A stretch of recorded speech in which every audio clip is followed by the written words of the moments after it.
आज फिर से एक जानवर ने अपनी जान गंवाई है। आज फिर से मानवता शर्मसार हुई है। आज फिर से एक जीव बेमौत मारा गया। नमस्कार, आदाब, सत श्री अकाल। मैं हूं डॉक्टर निखिल मोंगा। आज मैं आपके सामने एक खबर लेके आया हूं हथनी की मौत की। जी हां, आपने हो सकता है ये वीडियो देखी हो, इसके बारे में न्यूज़ पढ़ी हो। जैसा कि आप देख सकते हैं यहाँ पे ये खबर सभी न्यूज़ चैनल पे चल रही है इस वक्त, चाहे वो इकोनॉमिक टाइम्स हो, चाहे वो टाइम्स ऑफ इंडिया हो, चाहे वो अदर लोकल न्यूज़ चैनल्स क्यों ना हो। जैसा कि आप देख सकते हैं कि एक हथनी जिसका कोई कसूर नहीं था, वो सिर्फ पास के जंगलों से मल्लापुरम के पास एक पड़ने वाले गांव में आई। भूखी थी, उसने सोचा कि शायद यहाँ पे उसे कुछ खाने को मिलेगा, लेकिन वहाँ पे कुछ शरारती तत्वों ने उसको अनानास के बीच में कुछ विस्फोटक छिपा के खिला दिए। वो उसने जैसे ही खाए वो उसके मुंह में जाके फट गए, जिसकी वजह से उसकी पूरी जीभ जल गई और उसके मुंह के दांत टूट गए। बात यहीं पे खत्म नहीं होती। फिर वो 3 दिन तक इधर उधर घूमती रही, परेशान होती रही, लेकिन उसको किसी ने कोई मदद नहीं करी। लेकिन सबसे बड़ी बात यह है कि वो इतने दर्द में, इतनी परेशानी में भी उसने किसी गांव वाले पे अटैक नहीं किया, उसने किसी को कोई नुकसान नहीं पहुंचाया। फिर वो हथनी पास की एक नदी में जाके खड़ी हो गई। उसने अपना मुंह डुबो लिया, उसने अपनी सूंड डुबो ली। शायद उसको उससे राहत मिल रही होगी। मामला तब प्रकाश में आया जब 27 तारीख को मोहन कृष्ण नाम के एक फॉरेस्ट ऑफिसर ने ये पोस्ट फेसबुक पे डाला और उसमें उसने मेंशन किया कि उसने पूरी स्टोरी बताई कि आखिर इस हथनी के साथ क्या हुआ, कैसे हुआ। हथनी वहीं खड़े खड़े मर गई, भूख से मर गई, क्योंकि उसने 3 दिन से कुछ खाया नहीं था। पोस्टमार्टम में पता लगा कि उसके पेट में एक बच्चा भी था। वो एक गर्भवती हथनी थी 15 साल की, और उसने सिर्फ, उसकी गलती इतनी सी थी कि उसने इंसानों पे भरोसा किया और उसने वहाँ पे जाके उनसे कुछ खाना मांगने की कोशिश की। लेकिन इंसानियत को शर्मसार कर देने वाली घटना फिर से हुई।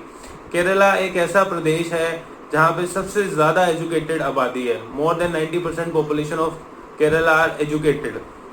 तो कैसी एजुकेटेड आबादी है ये? क्या फ़ायदा है ऐसी एजुकेशन का कि अगर हम अपनी इंसानियत ही भूल जाएं। मैं हैरान हूँ सुन के कि केरला जैसी जगह जहाँ पे हाथी एक मेन टूरिस्ट अट्रैक्शन है, जहाँ पे हर पूजा में हाथी को इस्तेमाल किया जाता है, जहाँ पे हाथी का इतना इस्तेमाल है कि बड़े बड़े लकड़ी के गट्टों को उठाने में काम आता है। अगर हम अपने हिंदू धर्म में भी देखें तो गणेश जी की पूजा की जाती है, जिनका सिर हाथी का है। एक्चुअली हमारे सभी धार्मिक ग्रंथों में कई सारे जानवरों की कोई ना कोई रिलेशन दिखाया गया है देवी देवताओं से, और आई थिंक इसका रीज़न यही है ताकि लोग उनकी रिस्पेक्ट कर सके, उनको भी प्रॉपर नरिशमेंट दे और उनके साथ कोई अनजस्टिस ना करें।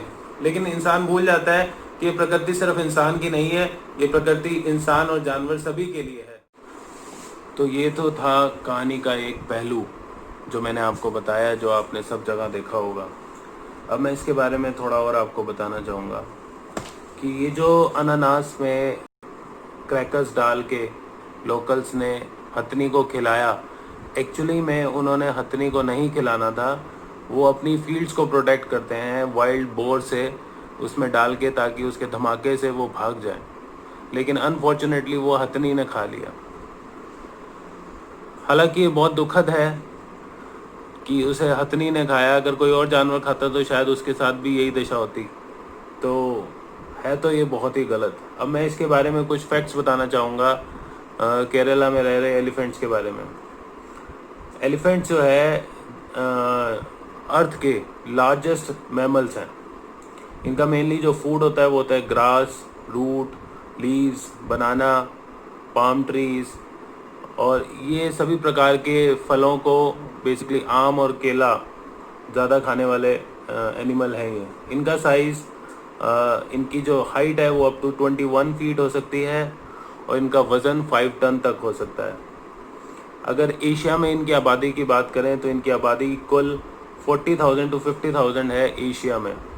आबादी कम होने का कारण है इनकी हाथी दांत, जिसके लिए इनका शिकार कर दिया जाता है। हर साल लगभग 80 हाथियों को मार दिया जाता है। और जब उस हथनी ने अपने मुंह में वो पाइनएप्पल लिया और वो फटा, तो वो दर्द के मारे इतनी कराही होगी, कितना दर्द हुआ होगा इसको मैं फील कर सकता हूँ।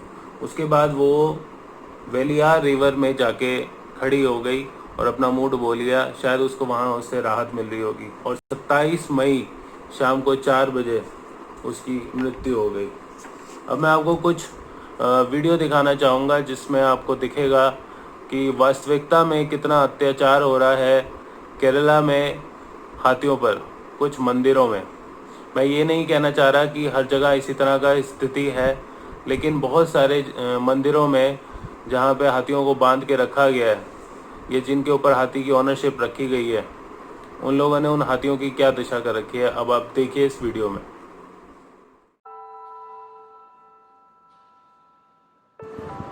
आप देख सकते हैं किस तरह से हाथियों पर बर्बरता की जा रही है। उनको मेटल चेन से बांधा जा रहा है, उनको लोहे की स्टिक से मारा जा रहा है। हालांकि इसके खिलाफ हाई कोर्ट में राजस्थान सरकार की तरफ से ये बैन हो चुका है और केरला फॉरेस्ट डिपार्टमेंट को इसका नोटिस भी जा चुका है। इसके खिलाफ बाकायदा कानून है, लेकिन लोग नहीं सुधरते।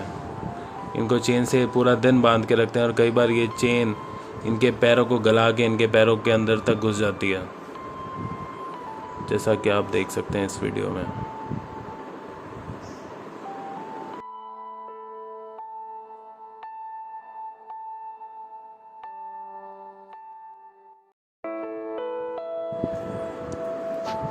बहुत से हाथियों को कई तरह के ज़ख्म हो जाते हैं और उनको प्रॉपर मेडिकल फैसिलिटी अवेलेबल नहीं हो पाती, जिसके कारण उनके ज़ख्म बढ़ते चले जाते हैं और वो उसी के साथ जीते हैं। कई सारे हाथी अपनी देखने की क्षमता तक खो बैठते हैं, लेकिन उनको उसका कोई प्रॉपर ट्रीटमेंट नहीं मिलता, क्योंकि इन लोगों के पास कई बार सफिशिएंट फूड नहीं होता है इनको खिलाने के लिए।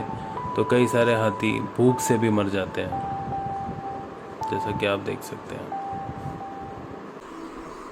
इस वीडियो के माध्यम से मैं आप सबको ये कहना चाहूँगा कि प्रकृति सिर्फ इंसानों की नहीं है, जानवरों की भी है।